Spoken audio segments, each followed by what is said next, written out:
Selamat pagi kepada Bu Ika dan teman-teman kelas 5D sekalian. Kami dari kelompok 8 akan mempresentasikan tentang disiplin assertive center. Kami beranggotakan 6 orang. Yang pertama ada Agnes, Franciscus, Rosalia, Yohana, Diana, dan yang terakhir ada Yermina. Next. Pada presentasi kami kali ini, kami akan membahas tentang latar belakang, rumusan masalah, biografi tokoh Leigh dan Marlin T. Center, model disiplin asertif oleh Leigh dan Marlin T. Center, kemudian ada implementasi teori pembelajaran disiplin asertif center menurut Leigh dan Marlin T. Center dalam pembelajaran di SD, ada kesimpulan, dan terakhir saran. Next.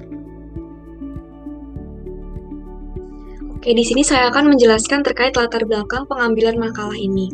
Nah, salah satu cara yang bisa guru lakukan dalam mencapai tujuan pembelajaran yaitu memberikan motivasi dengan cara menggunakan model pembelajaran yang sesuai dengan kondisi peserta didik.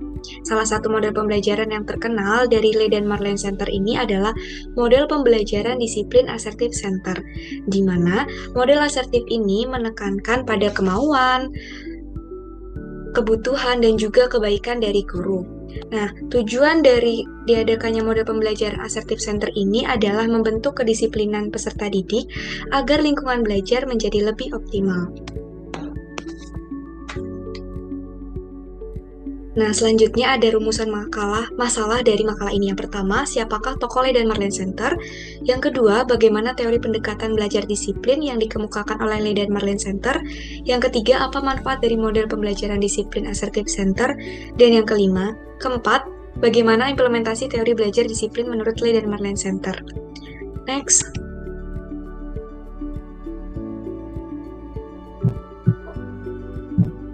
Oke.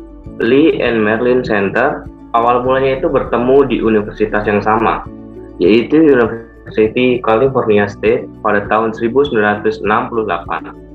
Leigh memiliki cita-cita ingin menjadi guru, sementara Marlin berkeinginan untuk bekerja yang berkaitan dengan anak-anak. Setelah mereka bertemu, mereka memutuskan untuk menikah pada tahun 1970 dan dikaruniai oleh 2 orang anak. Dengan pernikahan tersebut, mereka bertekad untuk mengubah maupun membuat perbedaan pada kehidupan anak-anak. Leigh berfokus mengejar gelar master dalam pekerjaan sosial. Pekerjaan sosial tersebut menjadi penulis yang laris sehingga digandrungi banyak orang, sedangkan Marlin mengajar pendidikan khusus tentang perkembangan anak serta teknik pendidikan khusus. Ketika mengajar, Marlin menemukan seorang anak yang tingkah lakunya mengganggu, sehingga perlu mencari tahu teknik maupun cara mengatasi masalah tersebut demi mencapai tujuan sepenuhnya. Kemudian, mereka bekerja sama untuk membuat suasana ketika kegiatan belajar mengajar lebih efektif dengan cara menerapkan model disiplin assertive center. Next. Model disiplin assertive center. Model disiplin assertive center itu merupakan aturan perilaku kelas yang ditetapkan oleh guru dengan memperhatikan kondisi kelas. Nah, model pembelajaran ini tuh lebih menekankan pada peraturan dan penegakan aturan serta memastikan para siswanya itu untuk mematuhi peraturan tersebut.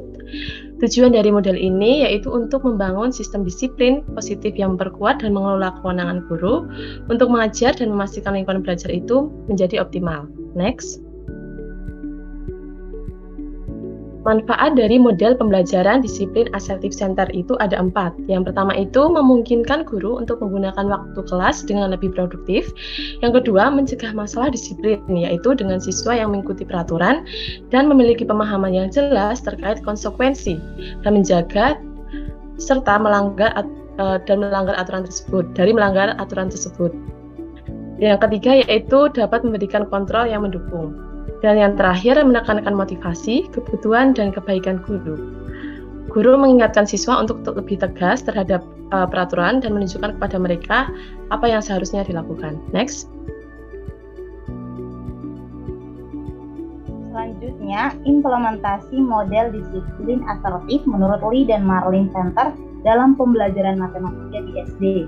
Nah, dalam teori belajar disiplin ini, guru memiliki peran yang sangat penting dalam menciptakan suasana kelas yang nyaman.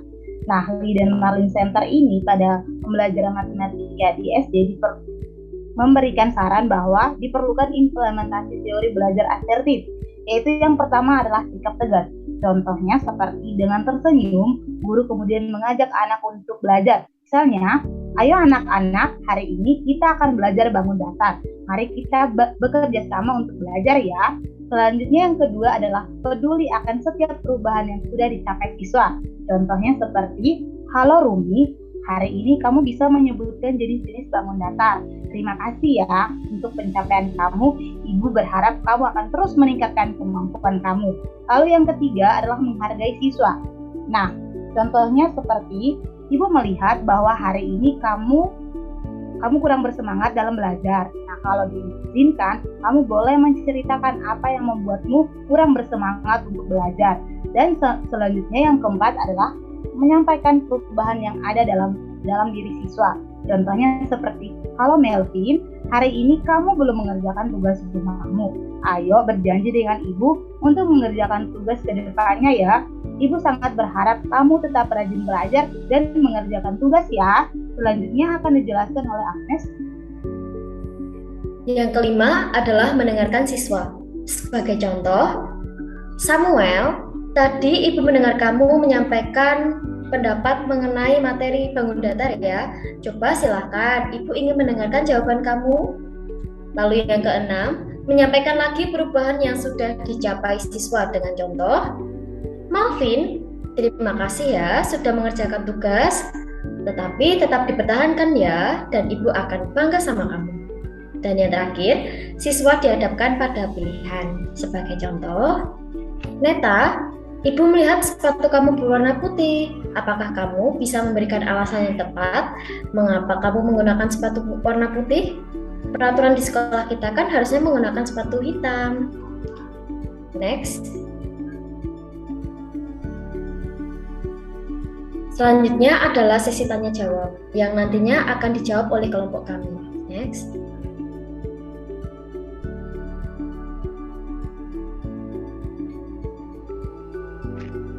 Nah, pada pertanyaan kelompok 1 akan saya jawab. Nah, menurut kelompok kami, cara yang baik dalam mengingatkan siswa untuk menaati peraturan dengan cara menjadikan suatu peraturan tersebut menjadi kebiasaan yang harus dilakukan atau diterapkan. Misalnya, menggunakan seragam yang sesuai dengan jadwal. Jika ada salah satu yang melanggar, maka akan diberi teguran terlebih dahulu. Kemudian membiasakan membuang sampah pada tempatnya, melakukan kegiatan piket sesuai dengan jadwal sambil ditemani oleh guru wali kelas, dan mengucapkan salam ketika masuk kelas. Kebiasaan kecil tersebut wajib diterapkan agar siswa terbiasa untuk menaati peraturan. Next. Pertanyaan kedua akan coba saya jawab. Jadi, model pembelajaran disiplin asertif ini bertujuan untuk membentuk kedisiplinan yang memperkuat kewenangan guru guna memastikan sebuah lingkungan belajar yang optimal. Menurut kelompok kami, ketika mengimplementasikan model pembelajaran tersebut, terdapat beberapa kendala, di antaranya adalah perilaku siswa yang beragam dan kurangnya interaksi antara siswa dengan guru. Hal tersebut dapat diatasi dengan cara melakukan pendekatan kepada siswa agar guru dapat mengetahui secara dalam permasalahan yang dialami siswa dalam proses pembelajaran. Next. Selanjutnya, saya akan menjawab dari kelompok 3. Kelemahan dari model disiplin asertif yaitu yang pertama, siswa itu hanya mengikuti setiap kemauan guru, sehingga ketika pelaksanaan ini, itu, maupun itu kurang maksimal, karena siswa itu pasti akan malas untuk tanggung jawab. Terus yang kedua, siswa akan pasif, seakan-akan tidak ada pendirian maupun pendapat pribadi, karena merasa malu bahkan segan untuk menyampaikan suatu pendapat. Terus yang ketiga, siswa dengan sikap yang agresif atau terburu-buru dapat mengambil keputusan sehingga sulit untuk mengontrol perilaku sehingga tidak memberikan konsekuensi di kemudian hari. Tidak menutup kemungkinan pasti akan ada rasa malas untuk menerapkan sikap disiplin. Next. Selanjutnya, saya akan mencoba menjawab kelompok 4. Perlu kita ketahui bahwa model pembelajaran adalah pola yang digunakan dalam merencanakan pembelajaran di kelas. Setiap model pembelajaran pastilah memiliki karakteristik yang berbeda antara model satu dengan model lainnya. Model disiplin Assertive Center ini memiliki tujuan membangun sistem disiplin yang positif kepada peserta didik. Model Assertive Center ini bisa diterapkan pada pembelajaran di kelas, khususnya pada mata pelajaran pendidikan jasmani, karena dapat mengembangkan disiplin siswa dengan strategi yang relatif sama. Untuk kegiatannya sendiri, bisa dengan menunjukkan sikap yang tegas, peduli akan setiap perubahan yang sudah dicapai siswa, menghargai siswa, mendengarkan siswa, dan menyampaikan perubahan dalam diri siswa. Model disiplin Assertive Center ini cenderung menekankan pada motivasi ekstrinsik seperti pujian, dorongan, termasuk konsekuensi. Next. Pertanyaan dari kelompok 5 akan saya jawab. Jadi model pembelajaran asertif ini itu tidak wajib untuk diterapkan. Akan tetapi, jika kita sebagai calon pendidik menginginkan pembelajaran yang nantinya itu sifatnya disiplin, maka model pembelajaran asertif ini merupakan salah satu solusi agar peserta didik dapat lebih disiplin. Selanjutnya, cara agar kita sebagai calon pendidik dapat memiliki sikap asertif yaitu dengan melatih diri sendiri. Jika kita kaitkan ke dalam situasi kelas, salah satu sikap asertif itu ada dapat mengungkapkan pendapat. Nah, sebagai contoh, jika kita menginginkan kelas yang disiplin atau teratur, maka dibuatlah sebuah peraturan kelas. Peraturan kelas itu dibuat atas pendapat dan pertimbangan antara kedua belah pihak, antara guru dan juga siswanya. Jadi, menyatakan pendapat merupakan salah satu contoh dari sikap asertif, dan kita perlu menguasai hal tersebut demi tercapainya pembelajaran yang optimal. Next. Selanjutnya, saya mencoba menjawab dari kelompok 6.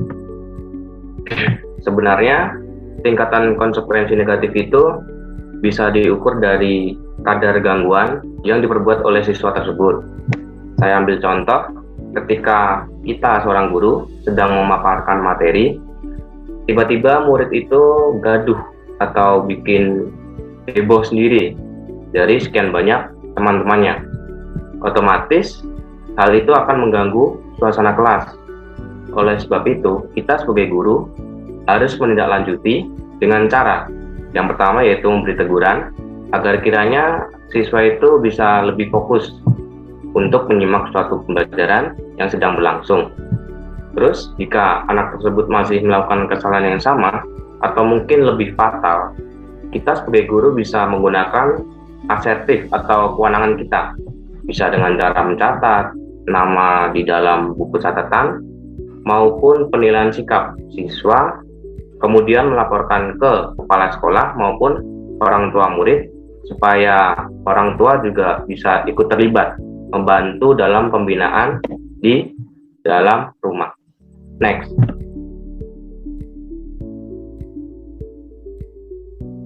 Selanjutnya pertanyaan dari kelompok 7. Jadi yang perlu kita ketahui bahwa peraturan adalah sesuatu yang dibuat oleh sekelompok orang untuk mengatur segala perilaku dan harus ditaati. Nah, berdasarkan uraian singkat di atas sudah jelas ya bahwa peraturan itu bersifat wajib untuk ditaati, bukan dilanggar. Nah, oleh karena itu, jika ada siswa yang melanggar peraturan, maka konsekuensinya harus mendapatkan sanksi yang sudah disepakati bersama. Namun, dalam pelaksanaannya sering terjadi hal-hal yang tidak diinginkan.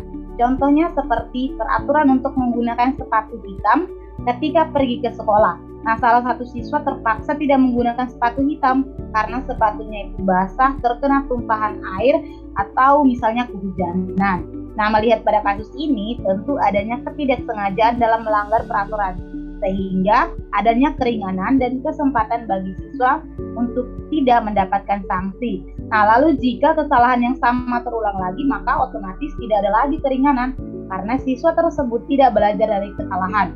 Oleh karena itu, diperlukan sikap untuk meningkatkan disiplin dalam diri siswa dengan tetap menerapkan peraturan yang ada dan memberikan bintang bagi siswa yang dengan sungguh-sungguh menerapkan peraturan yang sudah disepakati. Next. Selanjutnya, saya akan mencoba menjawab dari kelompok 9. Lingkungan belajar yang optimal adalah lingkungan yang nyaman ketika digunakan dalam proses pembelajaran. Nah, cara untuk membuat lingkungan belajar yang optimal Terlebih untuk siswa yang malas belajar, itu yang pertama, memahami latar belakang murid. Yang kedua, memberi perhatian yang sama ke semua siswa. Dan yang terakhir, membuat suasana ruang belajar yang berbeda. Next.